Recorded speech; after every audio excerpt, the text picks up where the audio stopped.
In this video we're going to have a look at A skips and B skips. These are two drills that have been developed over the years and are very useful for both conditioning and technique when done properly.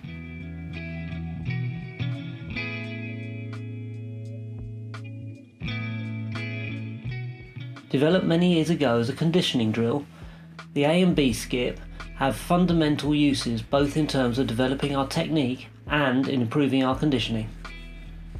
They are now often used for sprint technique because several of the components that need to be mastered for both the drills are good for improving the running action. These skips are pretty similar.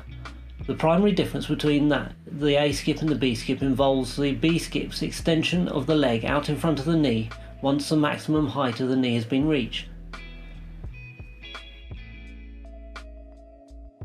As this less accurately replicates what we do with our running action, we are generally bigger fans of the A skip.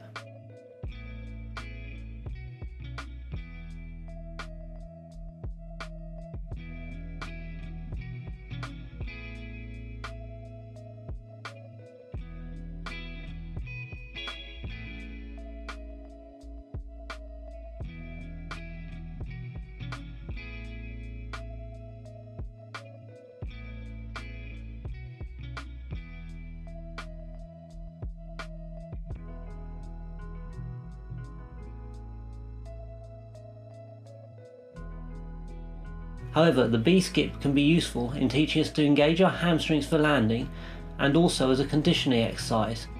Often we try to do this by lifting the knee higher than we would when we sprint in order to force the extra conditioning in our hip flexors. The first thing to do when we're learning both skips is to realise that they are rhythmical exercises. With one foot on the ground, then both, then one again, with the feet striking together when they are both on the floor. Before trying to do the exercise at any speed or with any dynamism, first try to get used to doing it comfortably at a slow pace. Once you've mastered this, we need to look at foot positioning.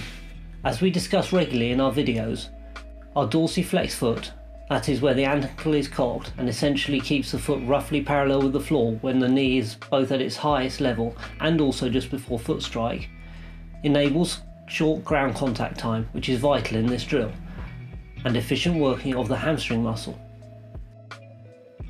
As we skip, we are looking for contact under the hips using the glutes to pull the foot into position with the A skip, and both glutes and hamstrings with the B skip.